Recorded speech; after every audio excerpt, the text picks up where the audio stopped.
Околу 40 на млади верници во саботата напладне скокаа во водите на заезерената Кочанска река со цел да го фатат Светиот крст кој го фрли владиката Иларион. Најсреќен меѓу скокачите беше Ристе Ристов, кој последни пат учествува на овој верски настан, но за прв пат успева да го фати крстот. Градоначалникот Николчо Илиев, кој учествуваше на чинот на богојавление, им го честиташе големиот христијански празник на сите граѓани. Честит празник, многу здравје и многу среќа на сите граѓани на општина Кочани. Честитки за Ристе, среќниот факеш на крстот од ова година. Честитки за сите херои кои се нафатија ова година да скокат. Посакувам добро здравје и многу среќа на сите.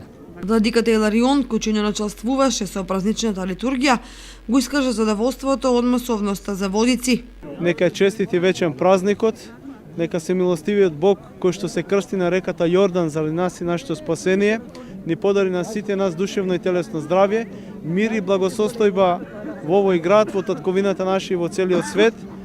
Честитки на Ристе кој што го фати крстот и на сите оние кои што скокнаа по светиот крст, да ја наречеме ова Кочански Јордан тука, и нека е за здравје и спасение на сите луѓе кои што живеат тука. Среќниот Ристе Ристов од фирмата Зегин добиле телевизор од општината Златника од црквата Икона и Светиот крст, со кој во наредните денови ќе ги посетува домовите на верниците.